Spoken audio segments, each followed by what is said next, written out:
Hello there, dear friends, and welcome once again to the Relaxed Fantasy Review.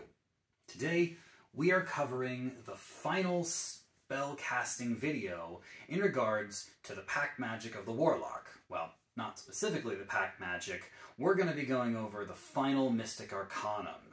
At level 17, Warlocks get their last spell, their 9th level Mystic Arcanum, where they choose a single spell, and that spell can be cast once per long rest using this ability.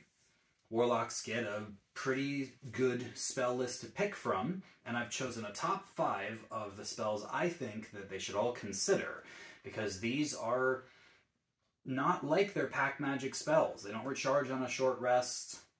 They're not as reliable. You only get them once per day. So they really have to count. Starting at number 5, we have Astral Projection. Astral Projection is an adventure in a spell, because effectively what you do is you cast the spell on the creatures that are around you, and all of your bodies go to sleep. They don't need to eat or drink, and they don't age. And instead, you enter astral bodies, bodies that go to the astral plane. They look like you, they have your equipment, they have all your abilities and your hit points, and they simply are spiritual versions of yourself. Behind them is a silver cord, about a foot long, which then goes off into invisibility. That's your spirit tether. This tether keeps your spirit connected to your body. While you and your friends are in the astral plane, you can adventure, you can fight, you can sleep, eat, you can do the things that the body would normally need. If you take damage in your astral form, you won't get hurt at your body. If you die in your astral form, you'll simply be sent back to your body. The damage doesn't overlap, and yeah, you just wake up, effectively. It's like a dream, except it's the astral plane. And it's a great way to engage with, creatures in other dimensions without putting your actual friends and your whole party at risk. It doesn't make you invincible. Technically, there are a few special effects in the game that can target that silver cord. If it is severed, and the effect that does it specifically has to say that it can do that, then your soul and your body are severed from each other, and they both die instantly. But other than that, you're pretty much safe, as long as your body's in a safe place. It's just a fun spell that removes a lot of the danger of going to the higher planes, and it's really, really unique. Plus, as soon as you cast it, you start taking your rest, which could last for days, weeks, months, years, who knows. So you're definitely getting your money's worth there. Now, at number 4, we have a much simpler spell, and that is Power Word Kill. Turns out that it's really fun if you know a creature has less than 100 hit points and you cast this spell at them, they die. It's very simple. It's very, very unique in the sense that there's no dropping to 0 hit points, there's no death saves, there's no saving throw. They just die if they have less than 100 hit points. If you've transformed them into like an animal form using a polymorph spell or something, they don't snap back to their original form. They just die. This is, very, very much the save or suck, but there's no save involved. They just have to have higher than 100 hit points. And yeah, you can't really argue with that. Like, that's a really, really powerful effect, and it's well worth using your Mystic Arcanum if a really strong enemy has been whittled down, but everyone else is almost dead. Power Word Kill them, and hope for the best. Now, this next spell is an interesting one. It's a concentration spell, lasts for a minute. It's called Gate. You create a portal on a flat surface. The portal can be 5 feet in diameter, it can be 20 feet in diameter, or anything in between. And it connects where you cast it with another place in a different dimension. So this isn't like Astral Projection. This is a physical connection between the astral plane or the ethereal plane or wherever you want to go and your location. And like I said, you concentrate on it and anyone can walk through it during that time in either direction. But the trick is that it's not as simple as just a gateway to another dimension. It actually can be used to summon creatures. If you speak the name of a creature while you're casting the gate spell, the gate will go directly to their location and will pull them through to your side. In theory, if you cast gate on a bad guy or on your enemy, and it sucks them through and you just drop concentration immediately, the gate goes away. So now they are with you. You don't have any power over them. This doesn't like charm them or frighten them or anything. They simply whoosh from where they were. Now they're next to you, and now you get to deal with that. Whatever is going on. It's a really, really jarring spell. And it can be used with any creature. Again, there's no save involved in this. It just happens. So yeah, if you know who your enemy is or a person you need to find, as long as they're in a different plane of existence than you, you can summon them to you.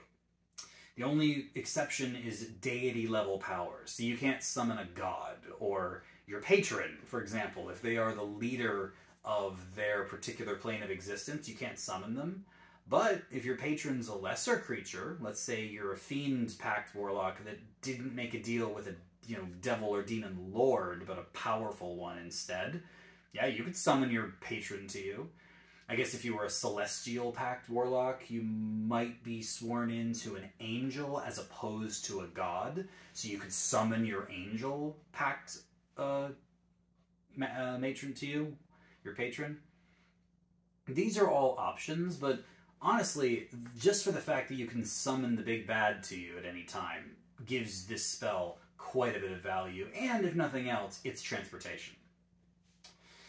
Then we have number 2, and now we're getting into a spell that really, really shines when it comes to value for your slot or for your Mystic Arcanum. And number 2 is Foresight. Foresight is a concentration-free casting a buff spell. You choose a creature, can be you, can be another one, and you bestow them with the ability to see the immediate future. For the next 8 hours, so the whole adventuring day, basically, they now have advantage on all their attacks, all their abilities, all their saving throws. They cannot be surprised, and all attacks against them have disadvantage. So yeah, you suddenly get the greatest buff in all of the game for most of the adventuring day. If you know you're about to go into a tough fight, casting Foresight on yourself or on one of your most powerful allies just makes them go from hard to kill to basically impossible to kill. It's really, really shocking how powerful Foresight can be. It's, again, not complicated. A lot of these spells aren't. They're just that good. Having permanent advantage on everything, disadvantage against you, and the inability to be surprised? Yeah, Foresight's amazing. It's actually one of my favorites in the whole game. Only topped out here by the number 1, and that is True Polymorph. Like its younger brother Polymorph, it allows you to transform into another creature. But instead of being limited to beasts, like the regular Polymorph spell is, this allows you to transform into anything you want that's CR rating is equal to or lower than your level. So you get this at level 17. Now you can transform into angels, devils, demons, dragons, giants, basically all manner of creatures from the monster manuals, as long as their CR isn't above 17, or I guess if you go all the way to level 20, higher than 20. There's some pretty serious creatures you can turn into. You get their abilities, you get their stats other than your mental stats, and even though the spell's concentration, it lasts for an hour, True Polymorph, if it lasts for the entire hour, the change becomes permanent, meaning that unless you get hit by a dispelling effect or you get knocked to 0 hit points, you can stay in that form forever. Now that means you'll lose your character abilities, like your pack magic and whatnot, but if you've already transformed into a dragon, do you really care? There's other things True Polymorph can do as well. It can also change objects into creatures. You can take a little rock and turn it into any creature of CR 9 or less, which isn't bad. There's some young dragons and some smaller giants that you can totally get out of this one. And you can also turn creatures into objects. They get to make a save, but if you have a creature that is really strong, and you want to transform them into something else, go ahead. True Polymorph lets you do that. I love the idea of transforming like a powerful dragon into the statue of a dragon. Because if you focus on that, you concentrate on it for an hour, guess what? The spell becomes permanent, and now you have a statue of a dragon.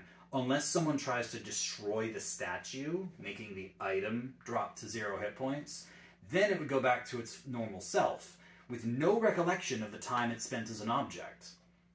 Who knows how long that would be? True Polymorph really is the ultimate buff, the ultimate one-shot win, and if nothing else, you can just summon up a creature, and now that creature lives. And if it lasts for the full hour, the creature that you create out of an object gains sentience and can actually act of its own free will. If you're nice to it for the hour, you've gained yourself a friend, probably because you gave it life. Yeah, True Polymorph is a brokenly powerful spell, which is a deserving spot for a 9th level spell, the best 9th level spell that Warlocks can learn. Choose your Mystic Arcanum well. Your patron has given you all of this magic, and whether it's True Polymorph, Foresight, Astral Projection, who knows, I say you've earned this power. So enjoy it, and enjoy the highest magic that D&D has to offer. This has been the Relaxed Fantasy Review. If you enjoyed the video, please like and subscribe down below, and keep your eyes peeled for more spellcasting review coming down the line soon. Have a good one, my friends.